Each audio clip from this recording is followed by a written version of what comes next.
अस्सलामु अलैकुम वरहमतुल्लाहि वबरकातुह। આજના પ્રોગ્રામમાં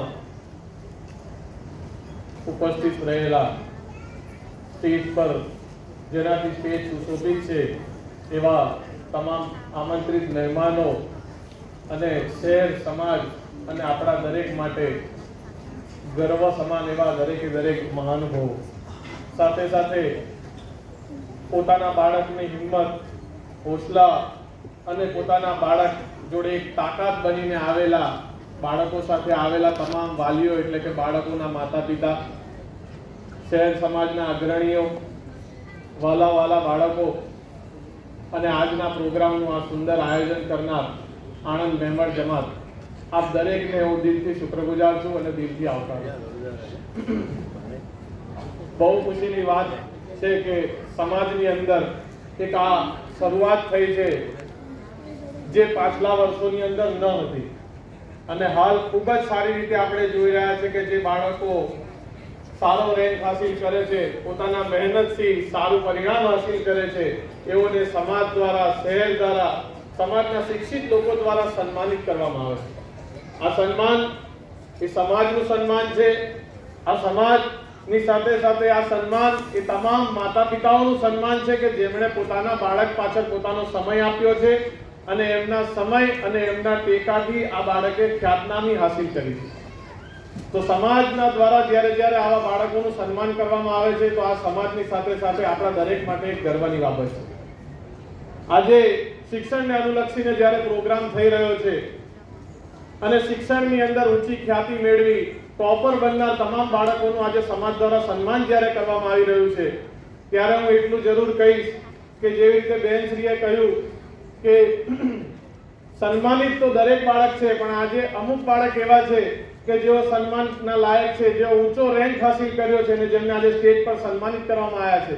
પણ ઘણા મોટો વર્ગ એવો છે કે જે ઘરે છે અને અહીંયા પણ છે પણ તેઓ 1, 2, 3 ની અંદર નંબર નથી લાયા. તો જેવી રીતે શબનમબેને કહ્યું કે આ એક અંત નથી, એટલે કે હારી જવું એ અંત નથી, ઓછા ટકા આવવા એ અંત નથી, આ એક નવી શરૂઆત કરવાનો સમય છે. અને તમામ વાલીઓને કહું છું કે બાળકોની અંદર હરીફાઈ ન કરશો. પોતાનું બાળક જે પણ ટકાવારી લાવ્યું છે, 75% લાવ્યું છે, 65% લાવ્યું છે, આપના બાળકની અંદર જે હુનર છે તે હોઈ શકે કે 95% લાવવાવાળા બાળકની અંદર ન હોય. એટલે આપણા બાળક આપણા માટે અને સમાજ માટે જરૂર એક ઉજળી તક ઊભી કરશે જો આપણા બાળકને આપણે ટેકો આપીશું તો. એટલે બાળકને રિઝલ્ટ પછી ટીકા ન કરો, આપણા બાળકના ટેકા આપવાવાળા બનો. કારણ કે પડવાવાળા માણસને હંમેશા ટીકાની જરૂર નથી હોતી, પડવાવાળા માણસને ટેકાની જરૂર હોય છે અને જ્યારે ટેકો મળે છે ત્યારે તે ઇતિહાસ રચે છે. એટલે આજે આપ દરેકને વિનંતી કરું અને એક એવી પણ વાત કરું કે સિમલાની અંદર ધોરણ 10 ની અંદર રિઝલ્ટ જાહેર થવાનું અને પાસ્ટ ભૂતકાળની વાત છે. બહુ સારી દાખલો બેસે સમાજની અંદર અને ઉદાહરણ રૂપી વાત છે એટલે વાત મૂકું છું કે ધોરણ 10 ના પરિણામો હાલ તો આપણે ઓનલાઈન જોઈ લઈએ છીએ 2-3 દિવસ પહેલા, પણ એક સમય એવો હતો કે ઓનલાઈન પરિણામો જાહેર કરવામાં નહોતા આવતા. બાળકોના વાલીઓ શિક્ષણ અને જે સંકુલ હોય ત્યાં જાય અને ત્યાંથી પરિણામ હાસિલ કરતા હતા. તો એવું જ એક બાળક એવું જે 10મા ધોરણની પરીક્ષા આપ્યું અને એ બાળકના વાલી સિમલાની સ્કૂલની અંદર જઈને બાળકનું રિઝલ્ટ લઈને ઘરે આવે છે. જ્યારે એ બાળકના વાલી રિઝલ્ટ લઈને ઘરે આવે છે ત્યારે બાળક આતુરતાથી કહે છે કે પિતાશ્રી આપ જણાવો કે મારા કેટલા ટકા આવ્યા, મેં મારી મહેનતનું શું પરિણામ મેળવ્યું. ત્યારે બાળકના વાલી તરીકે જે પિતા બાળકનું રિઝલ્ટ લઈને આવ્યા હતા એ પિતા કહે છે બેટા તારું રિઝલ્ટ માટે આપણે પછી ચર્ચા કરીશું, પણ આજે હું મારા તરફથી એવું ઈચ્છું છું કે શહેરની મોટી હોટલમાં જઈએ અને બેટા આપણે બે ત્યાં જમીએ. ત્યારે બાળકના દિલની અંદર એવું થાય છે કે મેં કોઈ એવી મોટી સિદ્ધિ હાસિલ કરી છે જેથી મારા પિતા એવું કહે છે કે આપણે મોટી હોટલમાં જઈ અને જમીએ. જ્યારે મોટી હોટલની અંદર રાત્રે બાળકને જમવા માટે પિતા લઈ જાય છે, જોડે બેસાડે છે, સારામાં સારી હોટલની અંદર જમાડે છે. બાળકની આતુરતાનો અંત નથી આવતો. એ વિદ્યાર્થી તરીકે પૂછે છે કે પપ્પા હવે જમી લીધું, હવે મારું પરિણામ કહો. ત્યારે બાપ એ દીકરાને કહે છે બેટા તારા પરિણામની અંદર થોડું દુઃખ થયું કે તું પાસ નહીં પણ ફેલ થયો છે.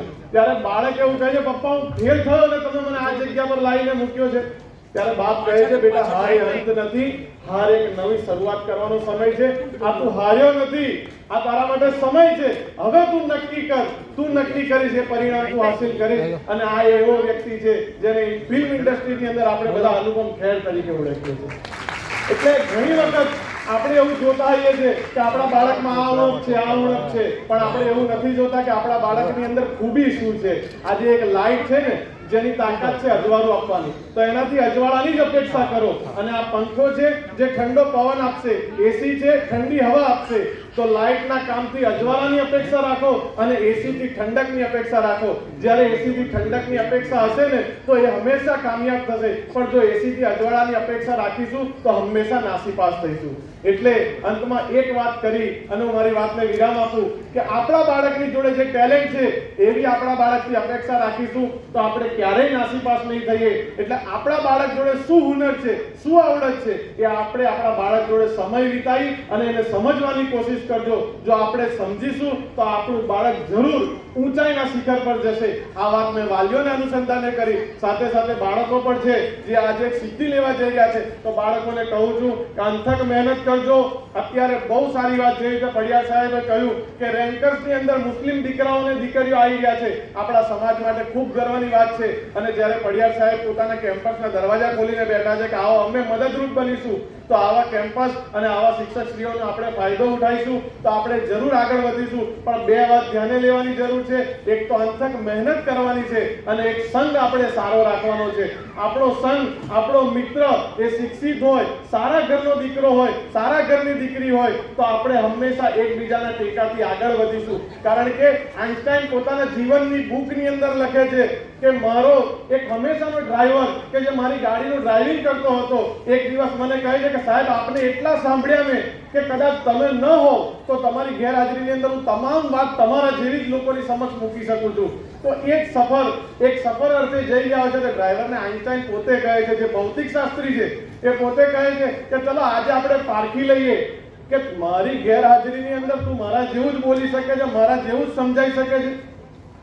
તો ભૌતિક શાસ્ત્રીએ કીધું કે આજના પ્રોગ્રામની અંદર જ્યાં જઉં છું ને ત્યાં મારી ઓળખ નામની છે પણ મારા ચહેરાની ઓળખ કોઈને નથી. તો હોઈ શકે કે તું ત્યાં મારી જગ્યા પર ઊભો થઈ અને પ્રવચન કર. તો ભૌતિક શાસ્ત્રી ઓડિયન્સની અંદર પ્રજાજન તરીકે બેસી ગયા, એટલે કે ડ્રાઈવર તરીકે બેઠા. એટલે કે આઈન્સ્ટાઈન પોતે પબ્લિકની વચ્ચે બેઠા અને એમના ડ્રાઈવરને મંચ પર બેસાડી અને મંચ પર જ્યારે ભૌતિક શાસ્ત્રીને સમજાવવાનો અને લોકો સમક્ષ વાત મૂકવાનો સમય આવ્યો કે ડ્રાઈવર ભૌતિક શાસ્ત્રી આઈન્સ્ટાઈને જેવી વાત કરતા હતા એવી હૂબહુ વાત કરી કે કોઈને અહેસાસ પણ ન થયો કે આ એમનો ડ્રાઈવર છે, આ હકીકતના ભૌતિક શાસ્ત્રી નથી. પરંતુ પ્રોગ્રામના અંતે એક માણસે આવીને એક સમીકરણના અનુસંધાને પ્રશ્ન કર્યો કે સાહેબ શ્રી આપની વાત બહુ સારી રીતે સમજી ગયો, પણ મને એક આ સમીકરણ, એક ભૌતિક સમીકરણ છે જે સમજમાં નથી આવતું. ત્યારે જબરજસ્ત ગૂંચવાયા વગર ભૌતિક શાસ્ત્રી પોતે આઈન્સ્ટાઈન એવું કહે છે કે હું પણ ટેન્શનમાં આવી ગયો કે હવે આ વાતનો ડ્રાઈવર જવાબ નહીં આપી શકે. પણ નહીં કહેતા કે જેવો સંગ એવો રંગ. ભૌતિક શાસ્ત્રીના સાથે રહી રહીને ડ્રાઈવર પણ એવા ચતુર, ચાલક અને હોશિયાર થઈ ગયા હતા. તેમણે કીધું કે આટલું સામાન્ય સમીકરણ આપ નથી સમજી શકતા, આ તો મારો ડ્રાઈવર પણ સમજાવી દેશે. અને તેઓએ પોતાના ભૌતિક શાસ્ત્રીની સામે હાથ કરીને કહ્યું કે આ મારા ડ્રાઈવર આ સમીકરણની તમને સમજ આપશે. ખરેખર ડ્રાઈવર એ ભૌતિક શાસ્ત્રી ન હતા, પણ ડ્રાઈવર પોતે આઈન્સ્ટાઈનની જોડે રહ્યા તો એમને એનો સંગ લાગ્યો, એનો રંગ લાગ્યો. અને એક સમય એવો આવી ગયો કે પોતાની જે વાત આઈન્સ્ટાઈન રજૂ કરતા હતા એ વાત રજૂ કરતા થયા. તો બાળકો, આપને વિનંતી કરું છું કે આપણો સંગ અને આપણો રંગ આપણા સમાજના ભૂતકાળની અંદર જે વગોવાયા છે કે ભાઈ આ બાળકો આવા હોય છે, આ બાળકો આવા હોય છે, અલ્હમ્દુલિલ્લાહ અત્યારે બહુ સારા બાળકો આપણા સમાજની અંદર આગળ વધી રહ્યા છે. તો એવા આગળ વધતા બાળકોના સંગમાં રહેજો અને આપણું ઉજ્જવળ ભવિષ્ય બનાવજો. બસ આપે મને સાંભળ્યો, આપ દરેકનો શુક્ર ગુજાર છું. જઝાકુમુલ્લાહ ખૈરન.